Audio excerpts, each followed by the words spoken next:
চাতকের অপেক্ষা, যে চাতকের অপেক্ষার খবর আমরা প্রত্যেকেই অপেক্ষা করছি চাতকের মতো। কবে তৃষ্ণা মিটবে চাতকের, এই প্রশ্নে যখন জেরবার রাজ্যবাসী, তখন সুখবর আসলো আবহাওয়া দপ্তর থেকে। চাতকের অপেক্ষার নিরসন, তীব্র এই দহন, সেই দহন শেষে অবশেষে সুখবর, সেই সুখবর বয়ে আনছে কালবৈশাখীর, তার দাপটও চলবে এবং বৃষ্টিপাতও হবে। আবহাওয়া দপ্তরের তরফ থেকে কি বলা হচ্ছে একটু জানিয়ে রাখবার চেষ্টা করবো আপনাদেরকে। এই মুহূর্তে আপনারা দেখতে পাচ্ছেন যা তাপপ্রবাহর যার প্রথম পর্ব 5ই মে শেষ হচ্ছে বলে আবহাওয়া দপ্তর জানাচ্ছে, অর্থাৎ আজকে 5ই মে আজকে শেষ হবে এই তীব্র দহন। সোম এবং মঙ্গলবার রাজ্যের কোথাও তাপপ্রবাহের সম্ভাবনা নেই।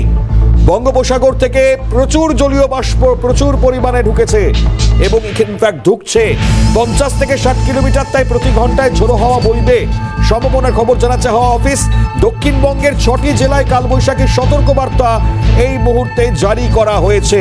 একটু জানি রাখি অঞ্চলগুলো 2 24 পরগনা, হাওড়া, হুগলি, বর্ধমান, নদিয়া, মুর্শিদাবাদ।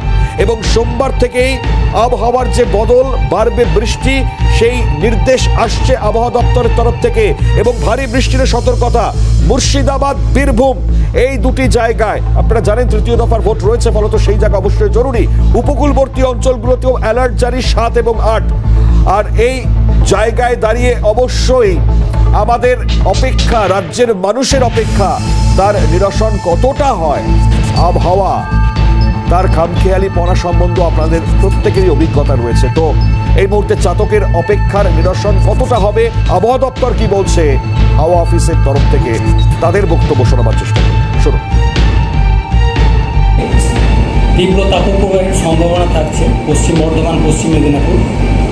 তাপপ্রবাহের সম্ভাবনা থাকছে পূর্ব বর্ধমান, বীরভূম, ঝাড়গ্রাম, বাঁকুড়া এই জেলাগুলি। 6 থেকে 8 তারিখের মধ্যে তাপমাত্রা অনেকটাই কমবে, প্রায় 4 থেকে 6 ডিগ্রি মতো তাপমাত্রা কমার সম্ভাবনা রয়েছে। ধীরে ধীরে কমে বেশিরভাগ জায়গাতেই স্বাভাবিকের কাছাকাছি চলে আসবে বা স্বাভাবিকের নিচেও তাপমাত্রা নেমে আসার সম্ভাবনা রয়েছে। বৃষ্টিপাতের সম্ভাবনা 5 তারিখে মেনলি লোকালাইজড 2-1 জায়গায় সম্ভাবনা রয়েছে। মেনলি বীরভূম, মুর্শিদাবাদ, পূর্ব বর্ধমান, নদিয়া, উত্তর দক্ষিণ 24 পরগনা, পূর্ব মেদিনীপুর এই জেলাগুলো হয়তো 2-1 জায়গায় লোকালাইজ ধরনের হালকা বৃষ্টিপাত, থান্ডারস্টর্ম অ্যাক্টিভিটির সম্ভাবনা থাকছে 5 তারিখে।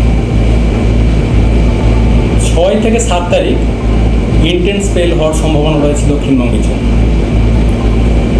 6 থেকে 7 তারিখের মধ্যে বজ্রবিদ্যুৎ সহ বৃষ্টিপাতের সম্ভাবনা, সাথে দমকা ঝোড়ো হাওয়া, কোথাও কোথাও কালবৈশাখীর সম্ভাবনা থাকছে।